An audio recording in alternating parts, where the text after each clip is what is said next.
All my knowledge to you YouTube channel पर आप सभी का स्वागत है। चैनल को अगर आपने सब्सक्राइब नहीं किया तो ज़रूर करें, साथ ही नए वीडियोस की नोटिफिकेशन सबसे पहले पाने के लिए बेल आइकन को क्लिक करें।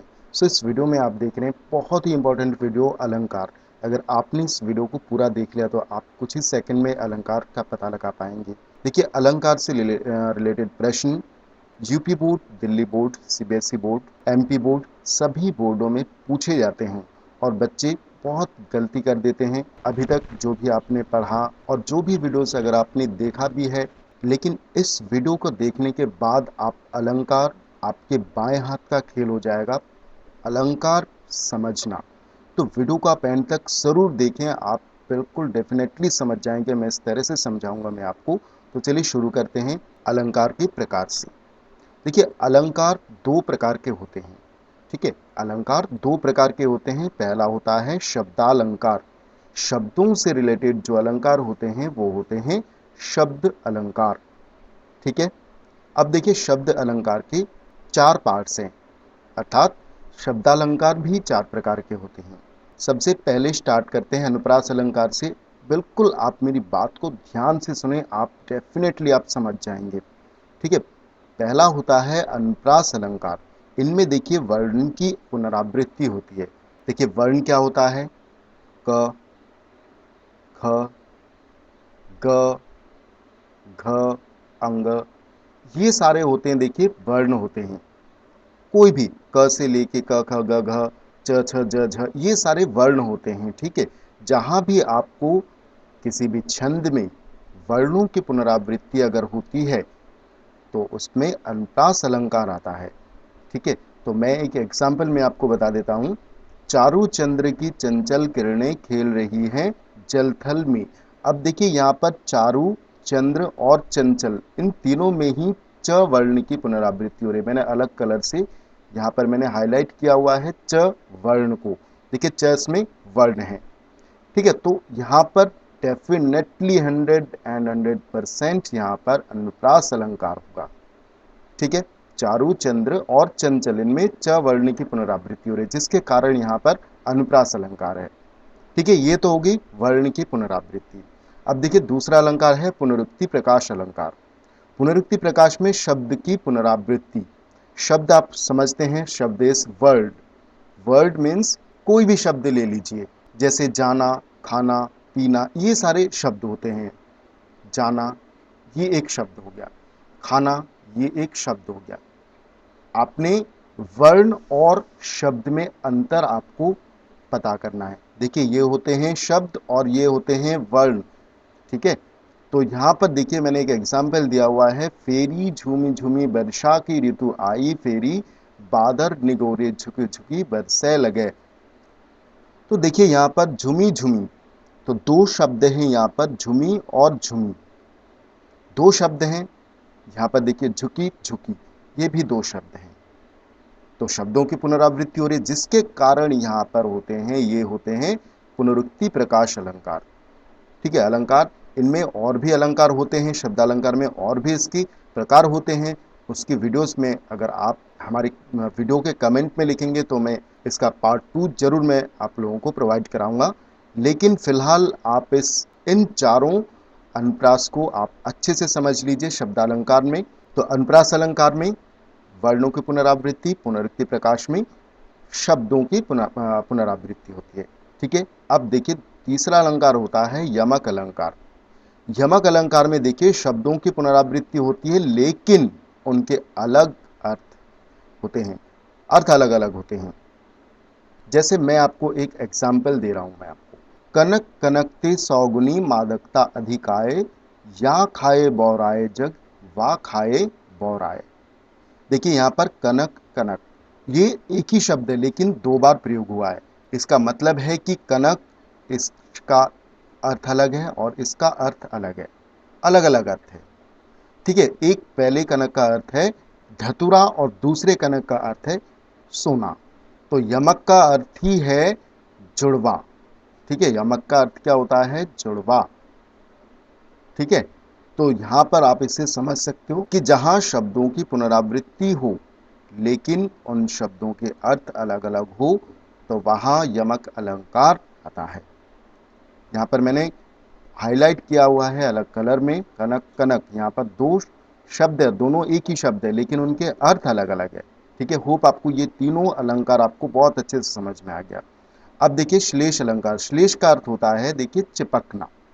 श्लेष का अर्थ है चिपकना, जहां एक शब्द एक ही बार आए लेकिन अर्थ एक से अधिक हो। ठीक है, एक शब्द एक ही बार आए लेकिन अर्थ एक से अधिक हो। देखिए रहीमन पानी राखिए, बिन पानी सब सून, पानी गए ना उबरे, मोती मानुष चुन। अब देखिए यहाँ पर तीन पानी है, एक दो तीन। पहले पानी का अर्थ देखिए मोती से है, दूसरे पानी का अर्थ मानुष अर्थात मनुष्य से है, और चुन अर्थात चूने से है। जो चुना आप पान में लगाकर वो खाते हैं, वो चुने की बात हो रही है। ठीक है, तो पहला पानी मोती से है जिसका अर्थ होता है चमक। ठीक है, पहले पानी का अर्थ क्या हो गया, चमक। और मानुष, मानुष के लिए इस पानी का अर्थ हो गया सम्मान। और चुन अर्थात उस चूने का, चूने से संबंध। चूने के अर्थ में पानी का अर्थ हो गया जल। तो पहले पानी का अर्थ हो गया चमक, दूसरे का अर्थ हो गया सम्मान, और तीसरे का अर्थ हो गया जल। ठीक है, यहाँ पर देखिए पानी तीन बार आया है। यहाँ पर श्लेष अलंकार है, जहां एक शब्द बार बार आए लेकिन उनके अर्थ एक से अधिक निकले, तो वहां श्लेष अलंकार आता है। होप आपको ये चार अलंकार बहुत अच्छे से समझ में आ गया होगा। अनुप्रास अलंकार वर्णों की पुनरावृत्ति, पुनरुक्ति प्रकाश शब्दों की पुनरावृत्ति, यमक अलंकार शब्दों की पुनरावृत्ति लेकिन उनके अर्थ अलग अलग हो, और श्लेष अलंकार में एक ही शब्द बार बार आए लेकिन उनके अर्थ एक से अधिक हो। ठीक है, ये चारों ही एक दूसरे से मिले हुए हैं। पहला वर्ण, दूसरा शब्द, तीसरा भी शब्द और चौथा भी शब्द से ही है। तो ये चारों आपको समझने में कोई दिक्कत नहीं आएगी। अगर आपने इस वीडियो को पूरा देखा तो आप अलंकार बहुत अच्छे से समझ सकते हैं। अगला देखिए दूसरा होता है अर्थालंकार। अर्थ से रिलेटेड जो भी अलंकार होते हैं वो होते हैं अर्थ अलंकार। तो अर्थ अलंकार के कई भेद है, कई प्रकार है। फिलहाल मैं इस वीडियो में कुछ अर्थ अलंकार के एग्जाम्पल में पेश करता हूं मैं इस वीडियो में। पहला देखिए उपमा अलंकार, जो बहुत ही इंपॉर्टेंट होते हैं उपमा अलंकार। जो किसी भी शब्द के बाद अगर सा सी से आए तो वहां पर उपमा अलंकार, उपमा अर्थात किसी के साथ किसी वस्तु की तुलना की जाती है तो वो उपमा अलंकार होती है। देखिए मैं एग्जाम्पल में बता देता हूं आपको। आहुति से गिर चढ़ी चिता पर, चमक उठी ज्वाला सी, अधूल अनुलेपन सा मधुर स्पर्श था।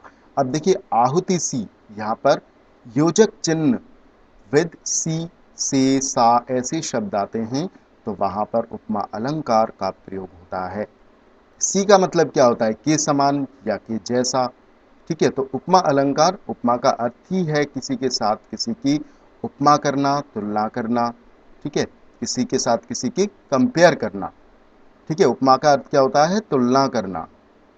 ठीक है, तो ये उपमा अलंकार। आगे देखते हैं रूपक अलंकार। रूपक अलंकार में के बीच में अक्सर योजक चिन्ह, यही चिन्ह आता है, लेकिन उपमेय और उपमान का भेद रहित आरोप किया जाता है, वहां पर रूपक अलंकार का प्रयोग होता है।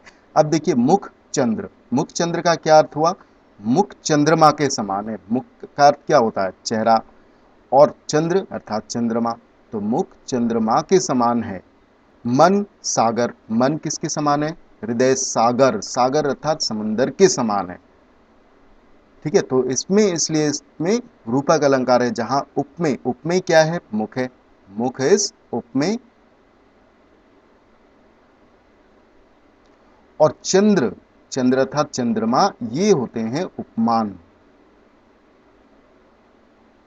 ठीक है, जिसकी तुलना की जाती है वो होती है उपमेय, और जिससे तुलना की जाती है वो होते हैं उपमान। होप आपको समझ में आ गया होगा। जिसकी तुलना की जाती है, यहां पर मैं लिख देता हूं, जिसकी तुलना की जाती है, जिसकी तुलना की जाती है वो होती है उपमेय, और जिससे तुलना की जाती है वो होते हैं उपमान। तो उपमा और रूपक अलंकार में ये फर्क है।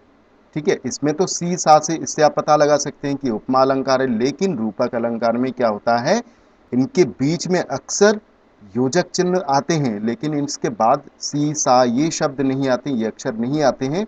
लेकिन आपको उपमेय और उपमान से आप पता लगा सकते हैं कि इसमें रूपक अलंकार है। बहुत इजी है, अगर आप थोड़ा सा भी इसमें ध्यान लगाकर इसको आप मेरे वीडियो को सुनेंगे तो आप रूपक अलंकार की पहचान आप कर सकेंगे। एक बार फिर से मैं समझा देता हूं कि सबसे पहला पॉइंट है, इनके बीच में योजक चिन्ह अर्थात हाइफन आता है। ठीक है, और इन दोनों शब्दों में, जिन दोनों शब्दों के बीच में हाइफन लगा होता है, योजक चिन्ह लगा होता है, इन दोनों के बीच में एक संबंध होता है। क्या संबंध होता है? उपमेय और उपमान का। ठीक है, चलिए आगे देखते हैं। उत्प्रेक्षा अलंकार। उत्प्रेक्षा अलंकार में क्या होता है, जब पंक्ति में मनो मनु मनहु जानो जनु जनहु शब्द, इस तरह के शब्द आते हैं, ये 6 शब्द आते हैं, तो वहां उत्प्रेक्षा अलंकार है। ये एक ट्रिक है, फिर भी ट्रिक के साथ में भी ये उपमेय और उपमान की संभावना की जाती है अगर, तो वहां उत्प्रेक्षा अलंकार आती है। इसमें आपने क्या देखा, भेद रहित आरोप किया जाता है उपमेय और उपमान की, लेकिन इसमें संभावना की जाती है। मनो अर्थात मानो, मानना पड़ता है, मतलब जब हम मानते हैं। देखिए यहाँ पर सोहत ओढ़ पितु पटु श्याम सलोने गात मनो नीलमणि सैल पर आपतु परियो प्रभात। श्याम गात अर्थात श्यामले शरीर पर, गात अर्थात शरीर, और पीत पटु अर्थात पीले वस्त्र। पीले वस्त्र श्री कृष्ण जब पीले वस्त्र ओढ़कर अर्थात पहनकर श्री कृष्ण के श्याम शरीर पर, अब देखिए यहां पर श्याम शरीर क्या हो गया, उपमेय। और नीलमणि शैल, नीलमणि शैल अर्थात नीलमणि पर्वत, पर्वत अर्थात पत्थर, छोटा पत्थर, नीलमणि पत्थर जिससे तुलना की गई है, जिससे अर्थात ये हो गए उपमेय, उपमान, उपमान। और श्याम गात, ये हो गया उपमेय, जिससे तुलना की गई है वो उपमान, और जिसकी तुलना की गई है वो उपमेय। ठीक है, तो इसकी संभावना की गई है, मनो अर्थात मानी गई है, इसलिए यहां पर उत्प्रेक्षा अलंकार है। आगे देखिए, अतिशयोक्ति अलंकार। अति का अर्थ क्या होता है, बहुत अधिक। शयोक्ति अर्थात व्याख्या करना, जहां किसी व्यक्ति या वस्तु की बढ़ा चढ़ाकर व्याख्या की जाती है, तो वहां अतिशयोक्ति अलंकार है। जो कभी हो ही नहीं सकता, इस तरह की अगर व्याख्या की जाती है तो वहां अतिशयोक्ति, अत्यधिक, बिल्कुल बढ़ा चढ़ाकर अगर व्याख्या आप कर रहे हैं तो वहां अनुप्रास अतिशयोक्ति अलंकार का प्रयोग होता है। अब देखिए, हनुमान की पूंछ में लगना पाई आग, सारी लंका सारी जल गई, गए निशाचर भाग। हनुमान की पूंछ में आग तो लगा नहीं पाए, लेकिन लंका सारी जल गई और सारे निशाचर, सारे राक्षस भाग गए। तो यहाँ पर बहुत बड़ा चढ़ाकर की गई है, जैसे धरती आसमान से मिल रहे हैं, धरती कभी आसमान से मिल ही नहीं सकती है, इसलिए यहाँ पर अतिशयोक्ति, बिल्कुल बढ़ा चढ़ाकर बात की गई है, तो यहाँ पर अतिशयोक्ति अलंकार है। तो ऐसे ऐसे कई बातें हैं जो बढ़ा चढ़ाकर कवि लिखते हैं, जहाँ पर अतिशयोक्ति अलंकार का प्रयोग होता है। ठीक है, अब देखिए विभावना अलंकार। विभावना अर्थात बिना भावना के, भावना के बिना, जहाँ किसी बिना किसी भावना की या कारण के बात की जाती है, तो वहां पर विभावना अलंकार का प्रयोग होता है। इसका एग्जाम्पल देखिए, बिनु पद चले सुने बिनु काना, कर बिनु कर्म करे विधि नाना। विधि नाना अर्थात जो कान्हा कृष्ण, वो बिनु पद चले, पद अर्थात पैर, बिना पैर के चलते हैं, और बिनु काना सुने, बिना कान के, काना अर्थात कान, बिना कान के सुनते हैं, और कर बिनु कर्म करे, कर अर्थात हाथ के बिना काम करते विधि नाना, कई प्रकार के। ठीक है, विधि नाना अर्थात कई प्रकार के काम करते हैं बिना हाथ के। तो देखिए यहाँ पर बिना किसी कारण की, बिना किसी भावना की यहाँ पर बात की गई है, इसलिए यहाँ पर विभावना अलंकार है। अगला देखिए, भ्रांतिमान अलंकार। भ्रांति अर्थात भ्रम, भ्रांति का अर्थ क्या होता है, भ्रम। जहां भ्रम उत्पन्न होता है वहां पर भ्रांतिमान अलंकार आता है। देखिए, देख उसको हुआ शुक मौन है, सोचता है अन्य शुक कौन है। अब एक शुक देख के मौन हो गया और सोचता है कि दूसरा शुक कौन है, तो उसके मन में ये भ्रम उत्पन्न हो गया कि एक तो मैं शुक हूं लेकिन ये दूसरा शुक कौन है, तो भ्रम उत्पन्न हो गया, जिसके कारण यहाँ पर भ्रांतिमान अलंकार है। होप यहाँ पर आपको अलंकार के सारे ये लेक्चर मेरे पसंद आए हैं और आपने अलंकार को बहुत अच्छे से समझ लिया होगा। तो अगर वीडियो आपको अच्छी लगी तो वीडियो को लाइक, कमेंट और शेयर करें।